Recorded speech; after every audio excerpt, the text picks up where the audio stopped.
Vamos a presentar a la persona que estaba aquí en esta sala de Zoom, calladita, y que nos hemos presentado todos y la hemos dejado para el final. Ella es Amelia.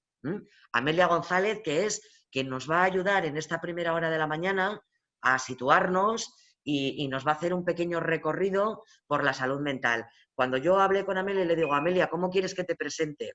Me decía ella, yo ahora mismo soy una ciudadana informada, a lo mejor un poco más que vosotros y que os voy a echar un cable, pero una ciudadana. Así que mirar, podríamos estar un montonazo de tiempo presentando a Amelia, con su currículum, con las cosas que ella ha hecho, no solamente las que ha hecho, sino también las que hace en este momento actual. Pero casi, casi yo prefiero que sea ella misma quien se presente y quien se dé a conocer como ella quiere. Amelia, somos todo tuyos. Muchas gracias, Loreto. Como tenemos estos problemas que la verdad es que a mí me ponen hasta nerviosa, porque efectivamente es muy difícil sustituir el cara a cara y la relación y los gestos y la comunicación que da bueno, pues el estar todos alrededor de una mesa hablando y discutiendo y manejando todos estos conceptos, y lo tenemos que sustituir por estas cuestiones de la COVID, pues con estos artilugios que, bueno, que la verdad es que sí que son útiles y sí que nos están ayudando mucho a superar esta situación y estas condiciones tan difíciles, ¿no? Yo, efectivamente, yo soy una persona que profesionalmente me he dedicado al campo de la medicina mientras estuve trabajando, pero curiosamente, para que veamos lo que puede ser de diversa la realidad, yo tengo una formación que es fundamentalmente microbiológica, es decir, que mis conocimientos de carrera profesional están más vinculados al virus de la COVID que a lo que vamos a hablar en este momento. Pero es verdad que yo todo ese bagaje profesional lo he desarrollado siempre en el ámbito de la salud pública. Y como el ámbito de la salud pública es un ámbito que tiene un enfoque al mismo tiempo muy específico y muy amplio, ¿no?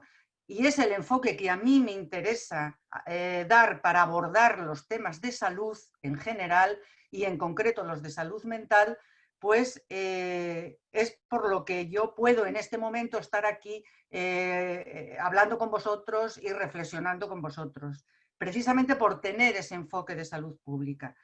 Pero efectivamente yo hablo desde este enfoque de salud pública, pero como una ciudadana bueno, que profesionales de la salud pública en este momento que están trabajando, los hay, podéis contactar con ellos, ellos os ayudarían y colaborarían exactamente igual que yo, pero bueno, yo en este momento ya estoy fuera del mundo laboral, estoy jubilada y por eso me hablo con vosotros pues como una ciudadana más como vosotros, ¿no? Exactamente igual.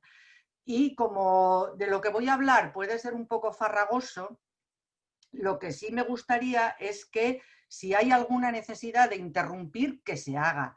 O sea, ya sabemos que estas cosas de los Zoom tienen estas dificultades. En el directo es mucho más fácil, en el cara a cara es mucho más fácil levantar la mano, interrumpir y hablar.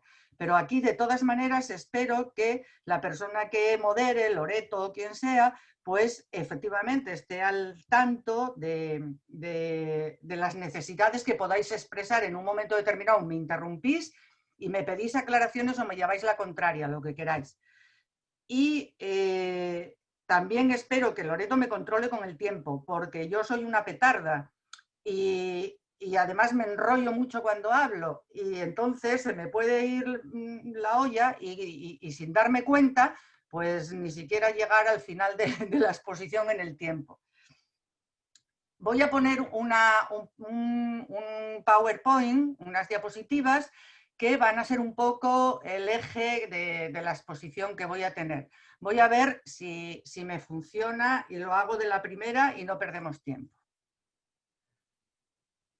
A ver.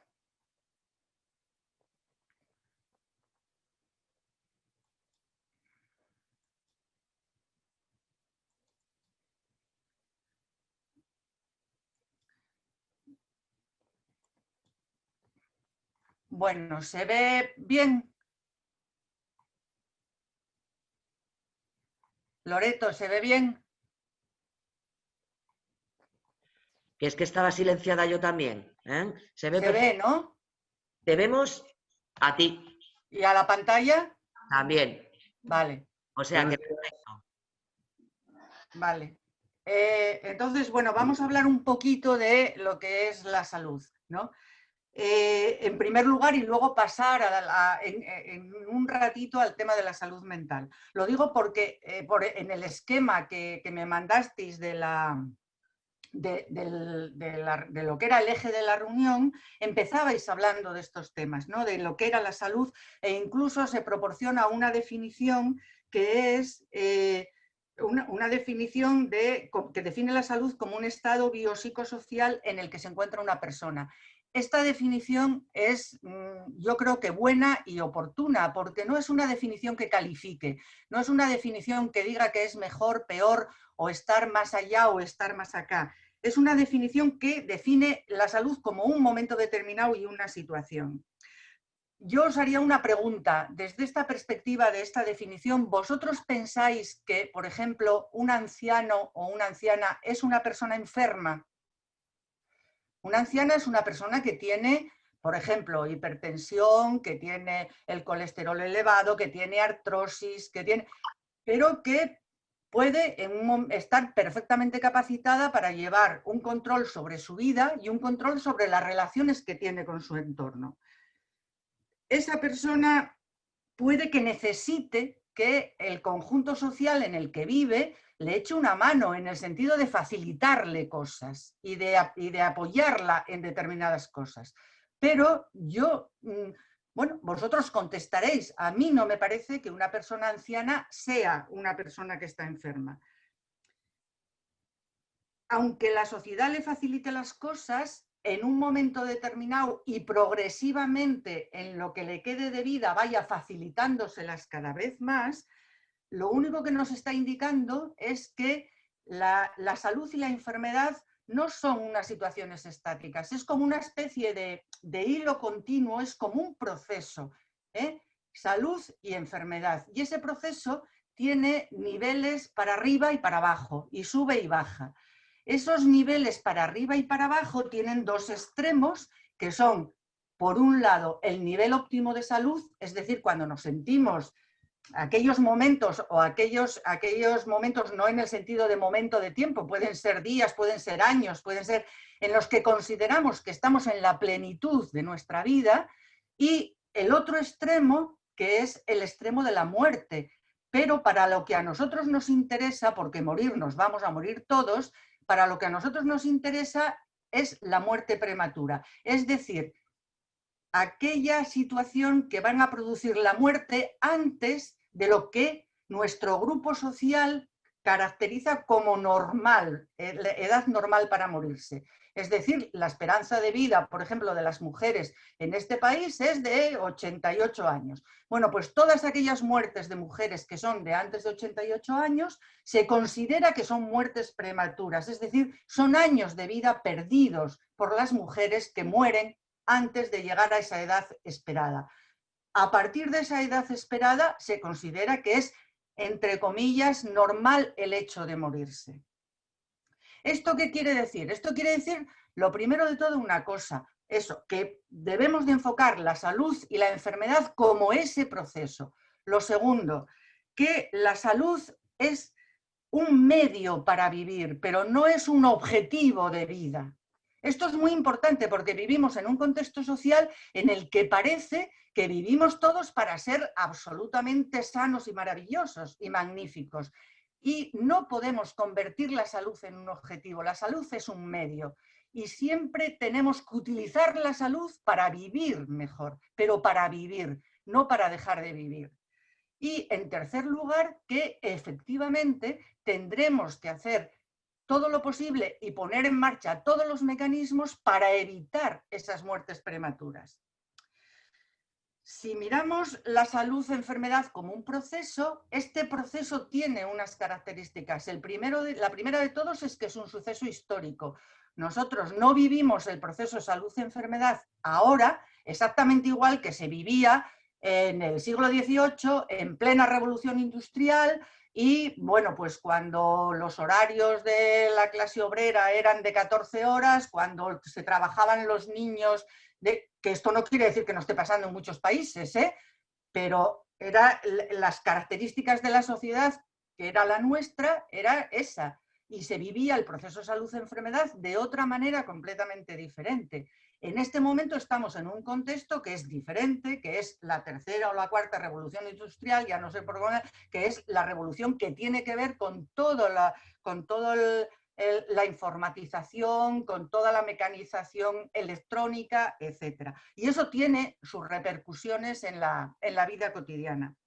En segundo lugar, las características de este proceso suceden en personas concretas, en personas que tienen una constitución y que tienen una genética que influye y es una base, pero no es lo determinante en este proceso de salud-enfermedad, como veremos más adelante. Lo determinante son otras cosas. Eso está ahí, pero no determina nuestra salud, salvo en rarísimas excepciones, que alguna hay y habría que analizarla, que podrían ser las enfermedades congénitas, pero bueno, habría que analizarlas también. El resto no es el principal condicionante de nuestra salud. Y lo mismo sucede con cuando hablamos no solo de las personas, sino de los grupos. Las personas vivimos en grupos sociales, vivimos en un determinado lugar, vivimos en una familia, en un hogar, en un barrio, en una ciudad, en un país. Entonces, si nosotros tenemos un enfoque de este proceso salud-enfermedad de una forma global, es decir, no solo de las personas, sino de las personas en tanto que están viviendo en grupos, ese enfoque de la población y de los grupos de la población es lo que es el enfoque de salud pública. O sea, no es el enfoque de la persona que tiene esta salud buena o mala, sino el enfoque de qué pasa con esta persona que está viviendo en este grupo social y que se relaciona con este grupo social. ¿Y cómo se miran las cosas cuando hablamos de salud pública? Desde esta perspectiva del proceso de salud-enfermedad en salud pública. Pues vamos a buscar las causas de las causas, es decir, lo que los salubristas llaman ir aguas arriba, es ver qué es lo que está sucediendo en el origen para que luego la salud de las personas que viven en estos grupos y por lo tanto el conjunto de salud de los grupos se dé en estas circunstancias y no en otras. Y estas causas de las causas son lo que llamamos los determinantes de la salud. Los determinantes de la salud son de dos tipos. Los determinantes estructurales, que son aquellos que condicionan porque están sujetando todo el entramado social. Es como si fuesen las vigas del edificio, como si fuese el caldo de la sopa. Es donde estamos todos metidos ahí y están condicionándolo todo. Y estos determinantes son fundamentalmente la clase social, el género y la etnia.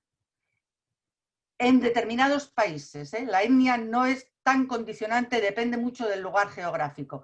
La clase social y el género es universal. La clase social, cuando en salud pública se estudia en función de la formación que tienen las personas y del nivel de renta que tienen las personas. Estas tres situaciones, clase social, género y etnia, que sostienen el entramado de la sociedad, son los que nos colocan en un determinado estrato de esa sociedad. Y según estemos en un estrato o en otro, vamos a tener dentro de ese proceso salud-enfermedad, vamos a bascular más hacia la salud o más hacia la enfermedad. Es decir, que va a incidir directamente en esas subidas y bajadas de ese proceso vital que llamamos salud y enfermedad. Porque es verdad que nosotros nacemos por azar, donde sea. Yo he nacido en Oviedo, en Ujo, al lado de Mieres, por azar. Y otra persona, he nacido mujer por azar. Pero desde luego lo que no es por azar es que haya personas más ricas, haya mujeres que son más pobres y haya personas de determinadas etnias que son más pobres que las de otras etnias que están en el mismo contexto social. Esto es lo que son los determinantes estructurales de la salud. Y estos determinantes estructurales son los que mantienen un concepto que yo creo que es el fundamental que nos tenemos que fijar de todo este entramado de los determinantes, que son las inequidades en salud. Y las inequidades en salud son aquellas diferencias de salud entre las personas y los grupos que son injustas y que son evitables. Es decir, que las padecemos porque estamos colocados en un determinado estrato social, tenemos un género, pertenecemos a una etnia, pero no son, desde el punto de vista de la justicia social, no son justas, y desde el punto de vista de lo que son los mecanismos de salud y enfermedad se podrían evitar, y de hecho en otros estratos sociales con otro género y con otra etnia se evitan en muchísima mayor proporción. Estos determinantes estructurales de la salud se vehiculizan a través de lo que llamamos los determinantes intermedios, que son las condiciones de vida, que ya las conocemos todos, esto sí que hemos hablado, se ha hablado mucho de ello ya. Las condiciones de vida son la vivienda, la alimentación, el empleo, el acceso, el tener sistemas de enseñanza, etc. La formación, esos son estilos de vida. Luego están las circunstancias socioambientales y psicosociales, que esto sí que para hablar de salud mental es fundamental encararlo, porque es todo lo que tiene que ver con la violencia, con la exclusión social, con la inestabilidad económica y social, con el menosprecio, la humillación, el abandono, el estigma, que es fundamental a la hora de hablar de las condiciones psicosociales, la falta de trabajo, el desempleo, la escasez o la mala, aunque exista que sean inaccesibles los servicios sanitarios y sociales, etc. Luego están los estilos de vida, que es aquello que tiene que ver con mi comportamiento, con hábitos de conducta, etcétera, ¿no? Pues y aquí los típicos los conocemos, ¿no? El sedentarismo, el tabaquismo, todo esto, ¿no? Están la situación medioambiental, es decir, si yo vivo en un medio que tiene un saneamiento correcto, bebo un agua, el agua es de acceso general y además tiene una calidad, si el aire está contaminado o no está contaminado, si vivo cerca de una fábrica o vivo en un medio rural, etc. Y luego están los sistemas de atención social y de atención sanitaria. Los sistemas de atención sanitaria, que por lo que estamos tratando tienen una importancia específica, depende mucho el que estos sistemas de atención sanitaria tengan unos servicios con una calidad científica y técnica que sea estandarizada y competente, que tengan una vocación de servicio público. Esto se dice muy poco cuando se habla de los servicios sanitarios, pero es fundamental que el conjunto del servicio sanitario y todas aquellas personas que forman parte de él tengan claro que son un servicio público, que tengan un enfoque de atención a la comunidad y no vean al individuo como un ente aislado que se le sienta delante en la consulta, que tengan procedimientos que defiendan y respeten los derechos de las personas, tanto de las personas cuando están siendo sus pacientes, entre comillas, como cuando están desarrollándose habitualmente en el contexto social, que potencien las capacidades de los usuarios. Luego todo esto lo vamos a ver cuando veamos un poco qué herramientas, al final, cuando veamos qué herramientas tenemos nosotros para poder mejorar ese proceso de salud-enfermedad. Entonces es importante que potencien las capacidades de los usuarios, los sistemas sanitarios, y que se abandone esa actitud paternalista de pensar que los usuarios no tienen ningún tipo de conocimiento y tienen que depositar, entre comillas, su vida y su proceso de salud-enfermedad en manos de otra persona, que en este caso puede ser un profesional. Estos servicios sanitarios o estos sistemas sanitarios tienen que tener también programas que en esos programas el eje a través del cual pivote toda la actividad del programa sean las personas a las que van dirigidos esos programas y no sean pues los profesionales que los ejecutan, yo qué sé, los recursos de porque lo tengo que poner en un sitio o en otro, etcétera, que sean los usuarios a los que van dirigidos los programas. Que mejoren las situaciones concretas estos programas, porque luego con el tema de la salud mental podremos ver, por ejemplo, el programa relacionado con la detección del suicidio, por ejemplo. Y si hay tiempo o si no, luego vosotros en vuestros debates podéis ver si realmente ese programa está cumpliendo estas condiciones que yo estoy diciendo. Tienen que ser programas que faciliten el progreso y la cohesión social, es decir, que tengan esa implantación en la comunidad y que efectivamente vayan dirigidos prioritariamente a quitar en lo más posible esas inequidades en salud. Cuando nosotros vemos el proceso de salud-enfermedad desde esta perspectiva, es decir, como un proceso con altos y bajos, lo que realmente cobra valor es el balance que hay en momentos sucesivos entre el conjunto de las relaciones que tiene una persona con su entorno. Y esa resultante de ese balance es lo que es la discapacidad. Es decir, que la discapacidad es la interacción de los factores personales y constitucionales de una persona con el entorno social en el que vive.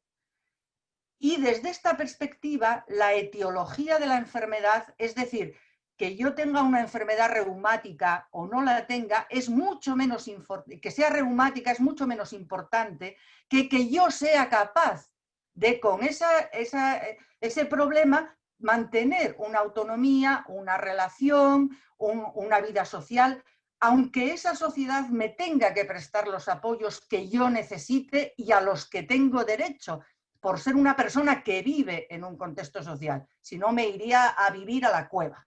Pero si vivo en un contexto social, la sociedad tiene que proporcionarme esos recursos y es mi derecho acceder a esos recursos. Entonces, este enfoque es un enfoque funcional que contempla la actividad de la persona y la participación social de la persona. Y es mucho más útil para trabajar con los problemas de salud que trabajar con la entidad enfermedad de este tipo, sea física, sea mental, ¿vale? Porque va a ser secundario que sea una reumática o que sea una depresiva, porque a mí a lo que voy a ir va a ser a las relaciones de mi persona con ese problema en el conjunto de la sociedad en la que yo estoy. Para modificar ese proceso salud-enfermedad en el sentido de apoyar la salud y mejorar la salud, es decir, apoyar la capacidad de las personas para la autonomía y para las relaciones sociales, hay herramientas. Hay herramientas. Parece una cosa muy difícil porque hemos estado hablando de la clase social, de la etnia, del género, etc. Y eso parece como que nos queda muy lejos y que no podemos hacer nada sobre eso. Bueno, es difícil trabajar sobre los determinantes en salud, pero se puede. Y de hecho lo estamos haciendo y lo estamos haciendo en cosas como esta jornada. O sea que esta jornada que habéis organizado es una prueba de que se puede trabajar para mejorar la salud. ¿Vale? Y por eso, bueno, me encanta estar aquí y me gusta estar con vosotros y os animo a que sigáis haciendo cosas en esta línea de mejorar la salud y mejorar las condiciones de las personas y de los grupos sociales en los que vivimos. La principal, os he puesto aquí una lista de herramientas que me parecen las más importantes, pero que hay más y se puede. Y yo además os animo que luego en el debate y en los grupos discutáis a ver cómo podéis llevar algunas de estas herramientas si os parecen útiles a la práctica y otras que se os puedan ocurrir y que podáis ir trabajando con ellas vosotros mismos en vuestras organizaciones o personalmente también, ¿no?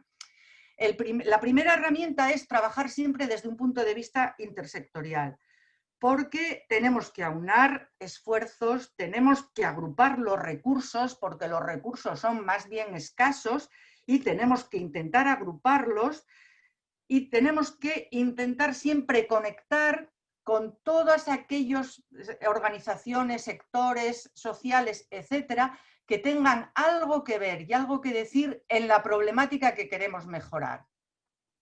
Dentro de nuestro entorno, pues nos vamos a proponer mejorar, yo qué sé, pues la salud de los ancianos que están solos. Pongo un ejemplo porque yo estoy en una asociación de vecinos y esto se plantea con cierta regularidad. Bueno, pues lo primero que tendré que intentar será ponerme en contacto con todos aquellos sectores, tanto institucionales como informales, que tengan algo que ver con la situación de los ancianos que viven en mi barrio, que es Pumarín, en Oviedo. ¿Vale? Esta intersectorialidad tiene que abarcar lo social, lo económico, lo sanitario, lo jurídico. Hay determinadas situaciones de salud que no vamos a poder mejorar, y esto en la salud mental es básico, si no incorporamos a la gente que tiene capacidad jurídica y coercitiva sobre la situación del ámbito que estamos hablando de salud mental, el que sea. Podemos estar hablando de los internamientos involuntarios, de las contenciones mecánicas, etc.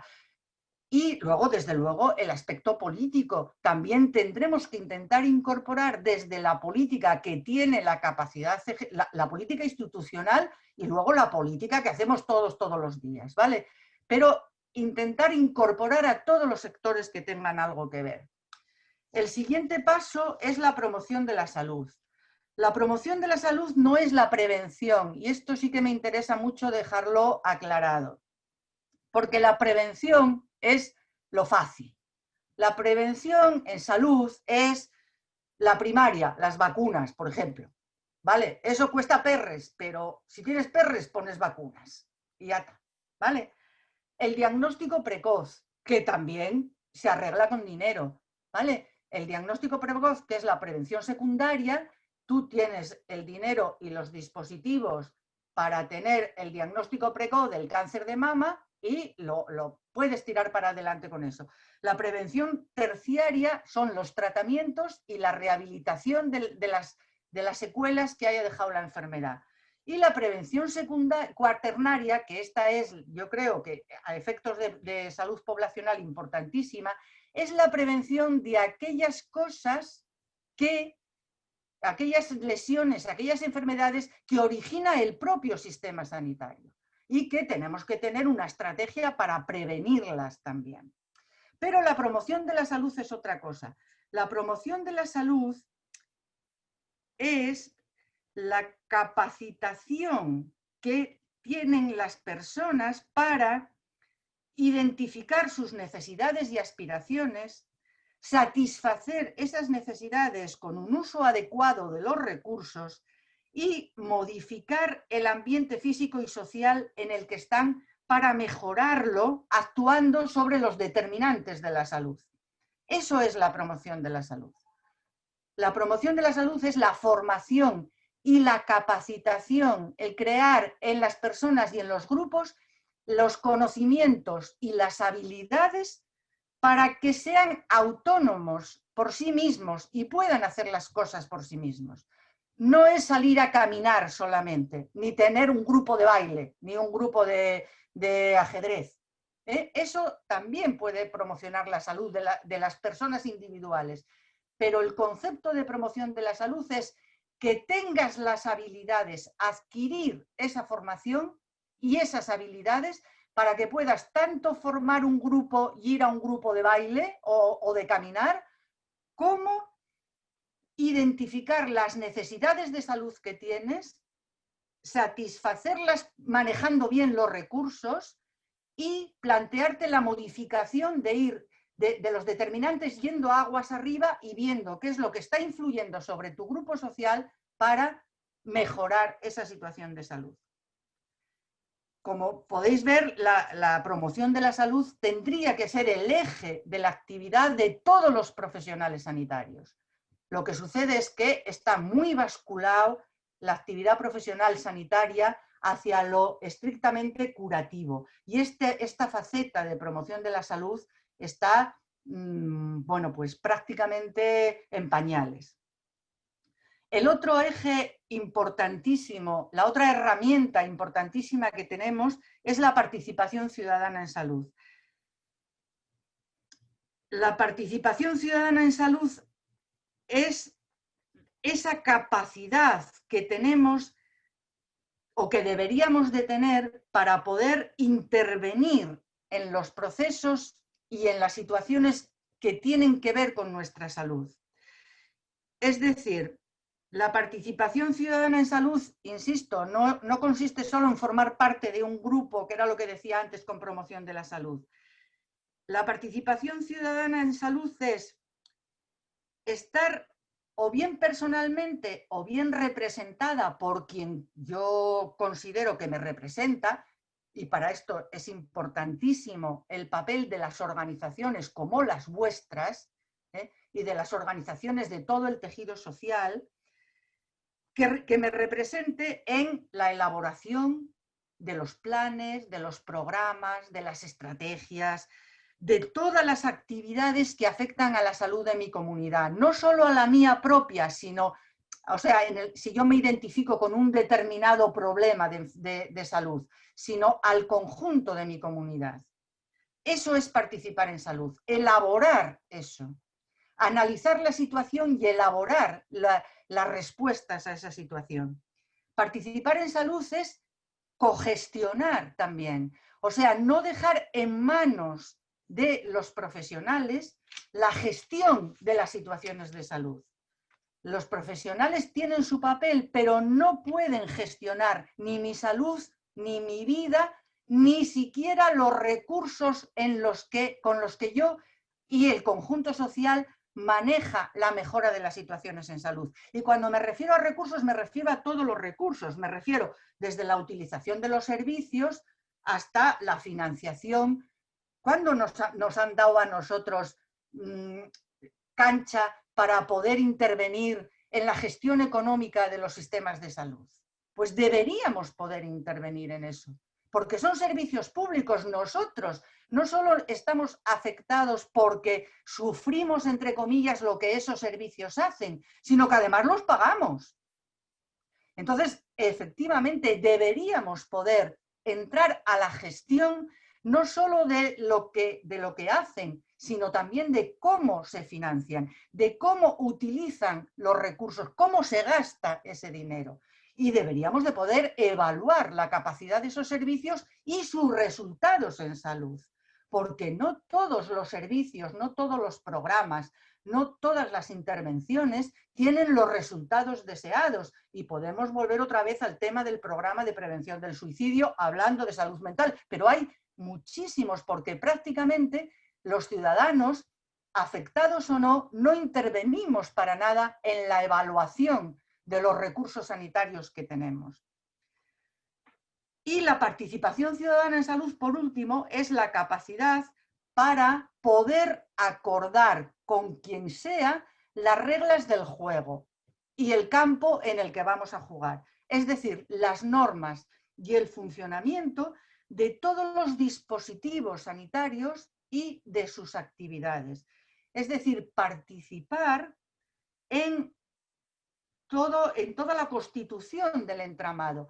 Desde el mínimo y más bajo, que sería, por ejemplo, la consulta, y que la consulta no fuese que yo llego, me siento delante del médico y el médico es el que me dice si estoy bien, si estoy mal, que haga esto, que haga lo otro. Yo tengo que tener un papel ahí y tengo que ser capaz de gestionar esa consulta con el profesional sanitario y llevar adelante esa gestión, ¿vale? Y desde la consulta seguir hasta el máximo nivel de la formación de los servicios. En este caso podría ser el conjunto del Servicio Asturiano de Salud, el SESPA, ¿vale? Que la ciudadanía tiene el derecho de poder participar, perdonad que quite esto, tiene el derecho de poder participar en la gestión y de hecho el SESPA tiene un consejo de administración como empresa, pero un consejo de administración que no tiene no juega ningún papel. La propia ley que rige la empresa de los servicios de salud en Asturias está dándole un papel irrelevante a este consejo de administración, que sería en el que tendría que estar representada la ciudadanía para intervenir en el funcionamiento de esa gran empresa que abarca todos los servicios nuestros, que es el Servicio de Salud del Principado de Asturias. Con estos mimbres, vamos, si me da tiempo, Loreto, me da. Bueno, voy a pasaros sin más entonces las diapositivas 10 de... minutos, Amelia, ¿vale? 10 minutos. Vale, pues me da tiempo a pasar a ver, si soy capaz de quitarlo, las diapositivas que intentan expresar esto. A ver, a nivel de salud mental, y si no me da tiempo, lo que hago es mandároslo. Lo que hago es mandároslo.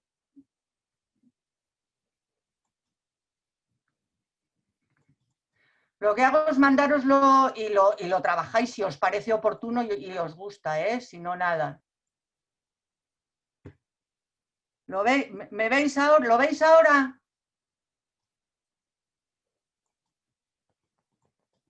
Loreto, ¿lo veis? No. Vemos lo de la propuesta de trabajo y la discapacidad. ¿Lo veis ahora? No. Vemos la propuesta de trabajo, Amelia.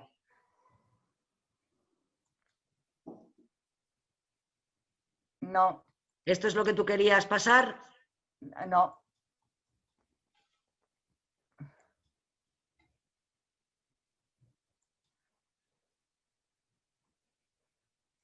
Bueno, pues como no me va a dar tiempo, porque yo pensaba que la había, esperar a ver, porque si no os lo mando si queréis para que lo trabajéis.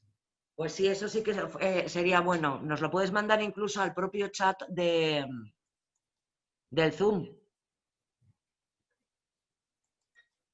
A ver.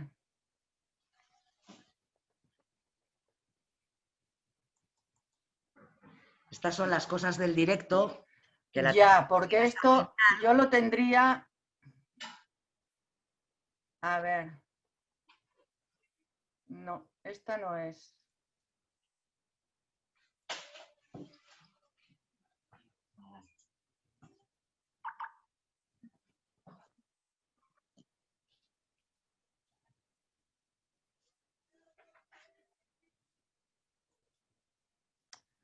Bueno,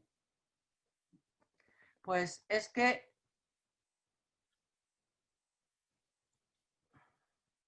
no sé qué lío me he montado yo aquí con la presentación.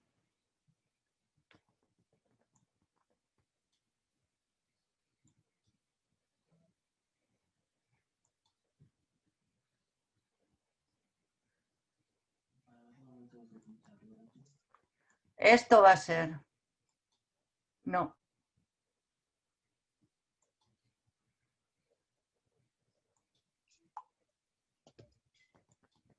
Bueno, no te preocupes, Amelia, porque si nos lo mandas, luego... Os lo mando, sí.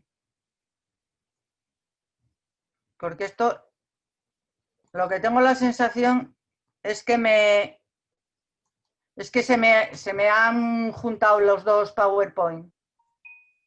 Bueno, no pasa nada por eso, porque si nos lo mandas, luego podemos mirarlo con más detalle. Sí, de todas formas, hablando del tema de la salud mental, en concreto, yo lo que había hecho había sido fijar unos cuantos puntos de los que habíamos hablado, sobre todo aquellos que tenían que ver con los determinantes más señalados o que en mi opinión más pueden afectar al ámbito de la salud mental, y hacer una serie de propuestas de reflexión, ¿no? Para que luego se trabajase en el grupo.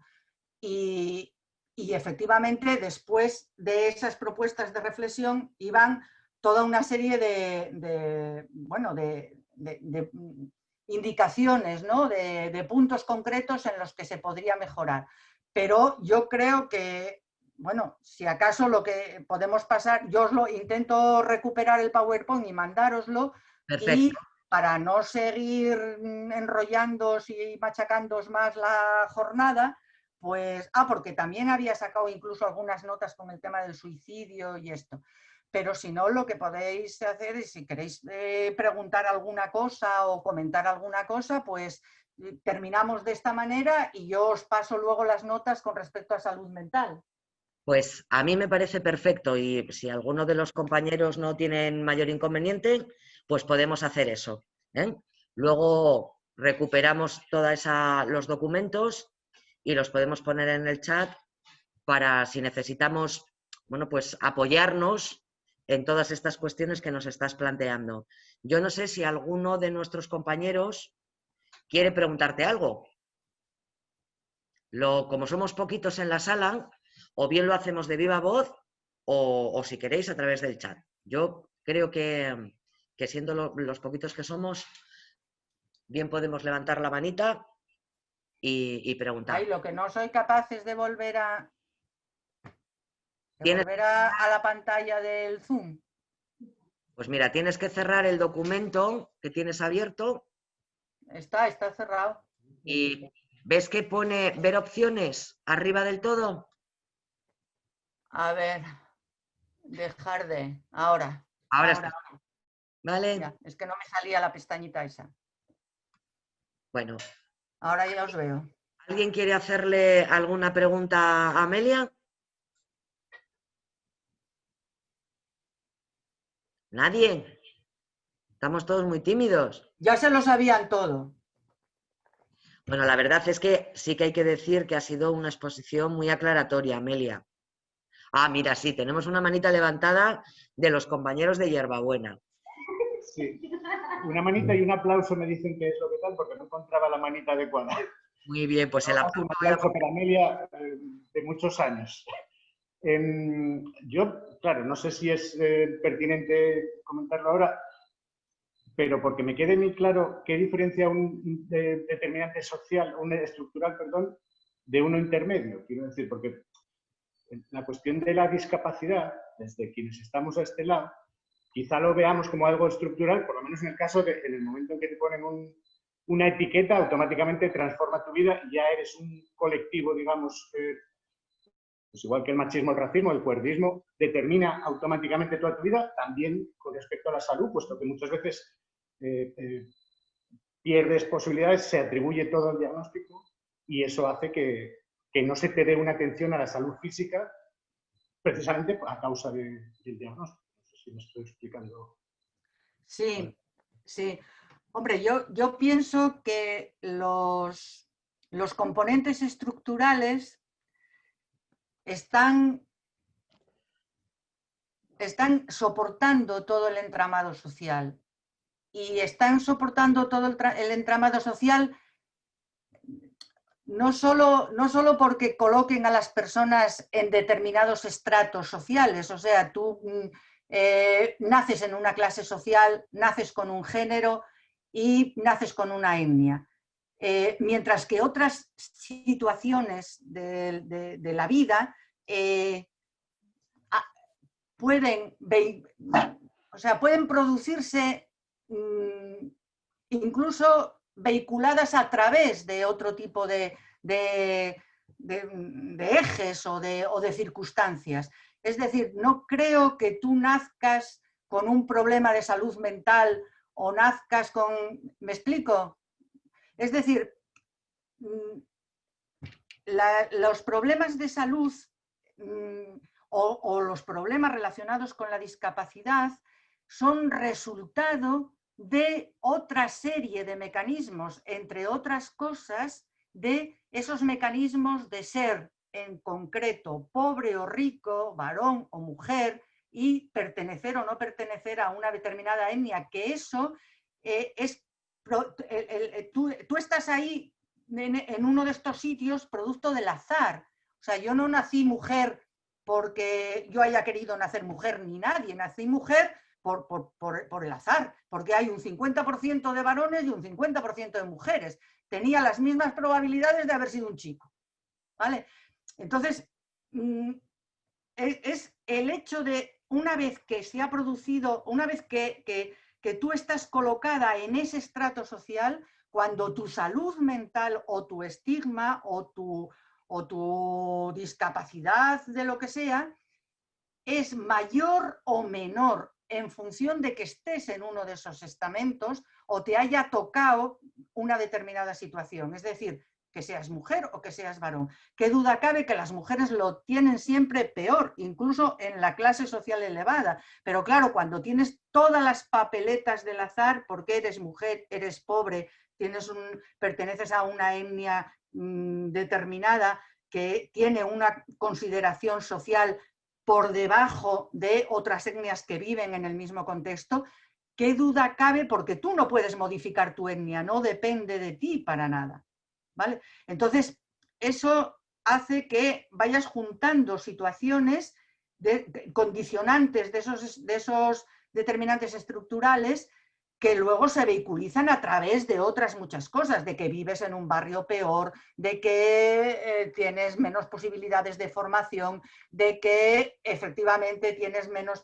Y todas esas disminuciones van a ir configurando el que tengas un problema de depresión, el que tengas un...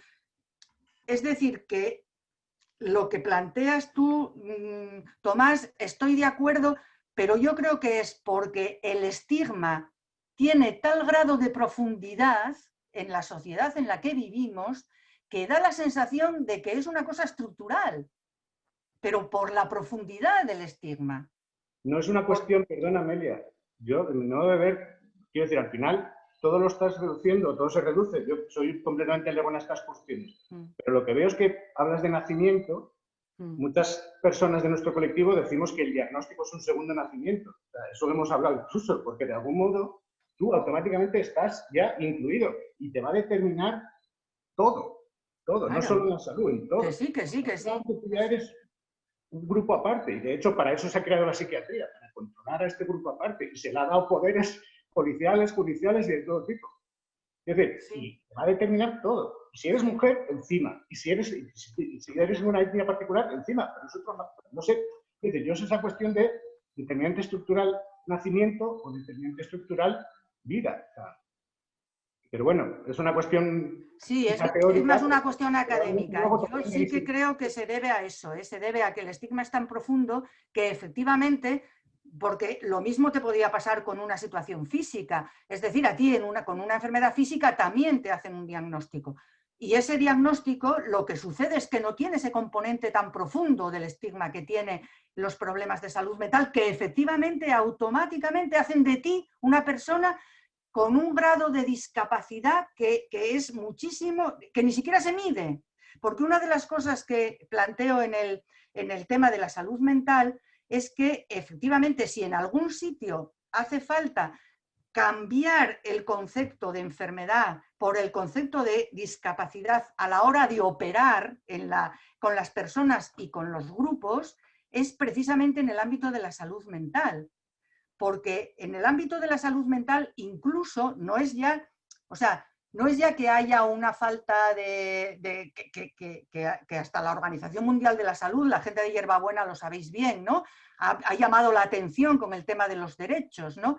Sino que incluso la propia Organización Mundial de la Salud se ha replanteado la propia clasificación de los procesos de salud mental, de tal manera que si en el proceso continuo decimos que la discapacidad tiene mucha más entidad que la enfermedad y que es lo que es más operativo y más útil, en el ámbito de la salud mental es clarísimo.